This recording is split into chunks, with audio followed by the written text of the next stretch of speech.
Delight IAS के मंच पर आप लोगों का एक बार फिर से बहुत बहुत स्वागत है। तो इस समय आप लोग बहुत सारे लोग परेशान हैं फॉर्म को लेकर। कुछ लोगों ने फॉर्म भर दिया है, कुछ लोग अभी भी प्रोसेस में हैं। और एक सवाल जो बार बार कुछ बच्चों के मन में आ रहा है कि सर जैसे इस तरह से इस बार जो यूपीएससी ने फॉर्म इतना डिटेलिंग में पूछा है, क्या हमसे कोई गलती हो गई है या किसी भी चीज के चलते फॉर्म में कुछ इनकरेक्ट इन्फॉर्मेशन हमने दे दी है, या फिर हो सकता है कि हमें उसकी जानकारी ना हो, आने वाले टाइम में हमें पता चले या यूपीएससी के किसी स्टेज पर जाकर पता लगे, तो क्या हमें यूपीएससी डिस्क्वालीफाई कर देगा, है ना? क्या हमें हमारा रिजल्ट होने के बावजूद भी इन सब चीजों के चलते हमें पेपर से बाहर किया जा सकता है या सिलेक्शन से हम वंचित रह सकते हैं? इन चीजों को लेकर बहुत सारे बच्चे परेशान हैं, बहुत सारे मैसेजेस भी मेरे पास आए हुए हैं। हालांकि मैंने पिछली वीडियो में बताया था, लेकिन फिर भी इस चीज को लेकर हम लोग एक बार अच्छे से बात कर लेते हैं। सबसे पहली चीज तो मैं आप लोगों को बताऊं कि यूपीएससी प्रीलिम्स एग्जामिनेशन में जो इस बार फॉर्म का प्रोसेस वो ज्यादा डिफिकल्ट है, कॉम्प्लेक्स है। अब वो क्यों है उसका रीजन आप लोग जानते हैं कि लास्ट ईयर यूपीएससी में किसी ने फ्रॉड किया था, है ना? और काफी बड़ा स्कैम था वो। उस तरह का स्कैम दोबारा ना हो यूपीएससी में, इस चीज को सुनिश्चित करने के लिए यूपीएससी ने इस बार बहुत डिटेलिंग का फॉर्म प्रीलिम्स के स्तर पर ही मांग लिया है। उस दिन मैंने आप लोगों से बात की थी कि इतने सारे बच्चे, मान लीजिए 10 लाख से ज्यादा लोग अप्लाई करते हैं, तो यूपीएससी के लिए इतना सारा डाटा संभालना और उसको मैनेज करना कहीं ना कहीं पे एक बड़ा इशू हो सकता है। लेकिन यूपीएससी ने अगर ये चीजें की हैं तो कहीं ना कहीं पे सरकार से कंसल्ट करके किया होगा, सरकार की अनुमति पे किया होगा। ये सारी चीजें आप लोग देख सकते हैं, है ना? तो अगर यूपीएससी ने ऐसा किया है तो उसके पीछे कोई वजह होगी, और हम यूपीएससी को कुछ कह नहीं सकते हैं, तो हमें उस प्रोसेस को फॉलो करना पड़ेगा। अब सवाल ये है कि क्या अगर आपसे, अगर मान लीजिए आपको कोई गलती पता चल जाती और आप उसको करेक्ट कर देते हैं, जैसे अभी लास्ट में करेक्शन विंडो भी खुलेगा, है ना? 18 तारीख के बाद लगभग एक सप्ताह के लिए आपके पास मौका रहेगा, आप चीजें चेंज कर सकते हो। हालांकि यूपीएससी ने पहले जो डेट है वो 11-12 के आसपास रखी थी, अब यूपीएससी ने 1 वीक के लिए उसको एक्सटेंड कर दिया है, जो कि काफी अच्छी बात है। हम लोग काफी टाइम से इस चीज की डिमांड भी कर रहे थे और यूपीएससी ने उस चीज को कहीं ना कहीं पे माना है।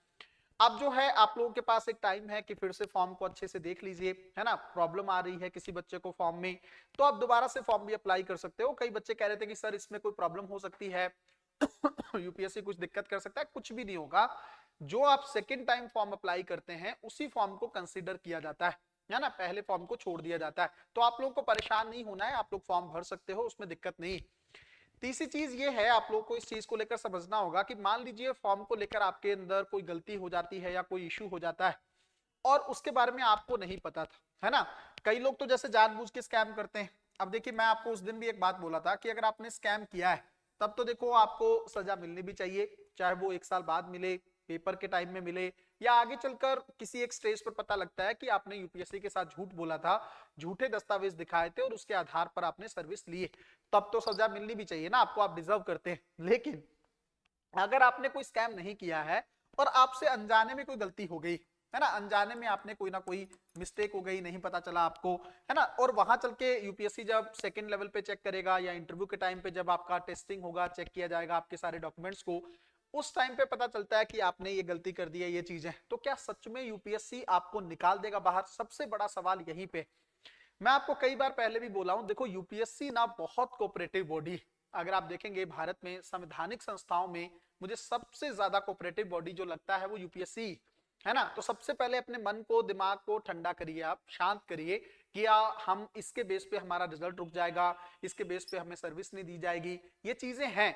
फ्रॉड के टाइम पे अनजाने में अगर आपसे कोई गलती हुई है, छोटी मोटा मिस्टेक हो गया है, तो यूपीएससी उसमें कोऑपरेट करेगा, है ना? ज्यादा से ज्यादा अगर मान लीजिए आपको ऐसा लगा कि यूपीएससी से बात नहीं बन रही है या यूपीएससी अपने लेवल पर चीजें नहीं देखना चाहता है, तो आपको डीओपीटी जाना पड़ सकता है, है ना? डिपार्टमेंट ऑफ पर्सनल ट्रेनिंग जो है, आपको पता है वहीं से चीजें सारी डील होती हैं। अब वहां पे जाके चीजें कर सकते हैं, कोई प्रॉब्लम नहीं।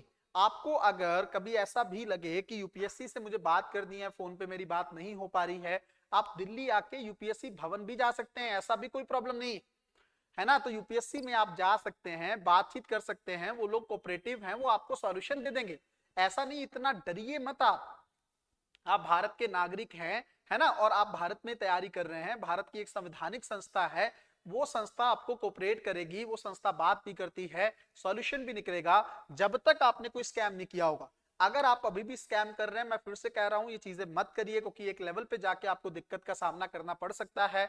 झूठे दस्तावेज दिखा के सिलेक्शन लेने का भी कोई मतलब नहीं है। हमेशा एक मन में डर बना रहेगा आपका, और उस डर के चलते आप फोकस भी नहीं कर पाओगे। पिछली वीडियो में मैंने आप लोगों को बताया था, इस बार जो है बच्चे फोकस नहीं कर पा रहे हैं, और इसका फायदा उन बच्चों को हो सकता है जो प्रीलिम्स में एकदम फोकस तरीके से तैयारी कर रहे हैं, फॉर्म को बहुत ज्यादा लेकर परेशान नहीं है, डरे हुए नहीं हैं। आप लोग भी, मैं कहता हूं, इसको लेकर ज्यादा मत सोचिए, है ना। अगर आपसे अनजाने में कोई गलती हो गई है जो आपको अभी नहीं पता है, आप इनकरेक्ट करेक्ट नहीं कर पा रहे हैं, और आगे चलकर पता चलता है, तो उसको लेकर सर पे बहुत ज्यादा स्ट्रेस लेने की जरूरत नहीं है। अभी सिर्फ और सिर्फ एग्जामिनेशन पे फोकस करिए। एग्जाम क्वालिफाई होना ज्यादा जरूरी है, ये सब चीजें बाद में भी सॉर्ट आउट हो जाएंगी, है ना। तो यूपीएससी में जाकर आप चीजें, जैसे बहुत सारे बच्चे कहते हैं कि सर कई बार यूपीएससी फोन नहीं अटेंड कर पाता है, कोई बात नहीं ना, दिल्ली इतना दूर थोड़ी है। आप लोग एक दिन आके दिल्ली में जाके यूपीएससी भवन में उनसे बात कर सकते हैं, अपने इश्यूज रख सकते हैं, जो भी चीजें हैं। मैंने अभी तक जितने बच्चों को रेफर किया है, सबका फोन यूपीएससी ने उठाया है, किसी का 2 बार, किसी बार 3 बार, ऐसे कॉल उठे हैं। ऐसा नहीं है कि यूपीएससी बात नहीं कर रहा है, या यूपीएससी ने कम्युनिकेशन का कोई जरिया नहीं रखा है। यूपीएससी से कॉल कर सकते हैं आप, बात कर सकते हैं, यूपीएससी भवन में जा सकते हैं। इवन आगे चलकर अगर किसी एक स्टेज पे आपको लगता है कि यहाँ पे चीजें सॉर्ट आउट नहीं हो पा रही हैं, आप डीओपीटी में जाकर चीजें सही कर सकते हैं। तो ऐसा परेशान नहीं होना है, घबराना नहीं है कि इस चीज के चलते पता नहीं अब मेरे साथ क्या हो जाएगा, मुझे कहाँ कर दिया जाएगा, मेरे घर वालों को समस्या होगी, मेरी फैमिली को प्रॉब्लम होगी। सिर्फ एक ही चीज, अगर आपने स्कैम किया है तब आपको भी समस्या होगी, आपके परिवार को भी होगी। बट अगर आपने कोई स्कैम नहीं किया है, कोई फ्रॉड नहीं किया है, तब आपको घबराने की बिल्कुल भी जरूरत नहीं। अभी के लिए आपको सिर्फ और सिर्फ एग्जामिनेशन पर फोकस करने की जरूरत। उसके अलावा अगर मैं आपको एक दो बातें कहूं, देखो, कुछ बच्चे कह रहे थे सर ईमेल आईडी या फोन नंबर चेंज नहीं हो रहा है, अब उसमें क्या करें। पहली चीज तो देखो, आपको ये समझना चाहिए कि ईमेल आईडी वगैरह जो भी है आपका, ये ऐसी इंफॉर्मेशन है जिसमें आपको गलती नहीं करनी चाहिए थी, है ना। थोड़ा सा सिंसियरिटी की उम्मीद मैं आप लोगों से करता हूं। आप यूपीएससी के एस्पिरेंट हैं, तो ईमेल वही दीजिए, क्योंकि यूपीएससी ना ईमेल के माध्यम से ही आपके साथ कम्युनिकेशन करेगा। आगे चलकर डैफ का जो भी इशू होगा, या इंटरव्यू के टाइम पे अगर कोई इशू होता है, कुछ भी चीजें हैं, यूपीएससी आपसे जो कम्युनिकेट करता है या आपसे बात करता है, वो आपको ईमेल के माध्यम से ही चीजें देखने को मिलती है ना। तो वो चीजें आप, अगर आप गलती कर दी है तो वहां पे इशू हो जाएगा, और नंबर तो और भी ज्यादा जरूरी है ना। तो वो सब चीजों में गलती नहीं करनी है। दूसरा, किसी बच्चे को लग रहा है सर मैंने ऑप्शनल गलत भर दिया, ये भी मैं बड़ा हैरान हूं सुनकर कि ऑप्शनल कैसे गलत भर सकते हैं आप। कि ऑप्शनल की आपने तैयारी की होगी 1 साल से, उसकी टेस्ट सीरीज की होगी, उसकी क्लासेस की होगी, दिन रात आपके दिमाग में वो सब्जेक्ट रहा होगा, फिर आपने गलती से कैसे भर दिया। लेकिन चलिए कोई बात नहीं, अगर आपने गलती की है, अभी आपको करेक्ट करने का या करेक्शन करने का मौका मिलेगा, उसके अंदर आप करेक्शन कर सकते हैं, उसको लेकर भी परेशान नहीं होना है। किसी भी चीज को लेकर बहुत ज्यादा परेशान होने की जरूरत नहीं है। अगर मान लीजिए आपने कुछ कुछ चीजें नहीं भरी हैं, खाली छोड़ दी हैं, तब भी कोई दिक्कत नहीं है, यूपीएससी से बात करके आप चीजें बाद में सही कर सकते हो, है ना। तो मेरे हिसाब से इस चीज को लेकर आपके दिमाग में एक बहुत अच्छी क्लैरिटी आ जानी चाहिए। मिलते हैं अगली वीडियो में, तब तक अपना ध्यान रखें, अपनी पढ़ाई को बहुत अच्छे तरीके से करते रहें। बहुत बहुत धन्यवाद।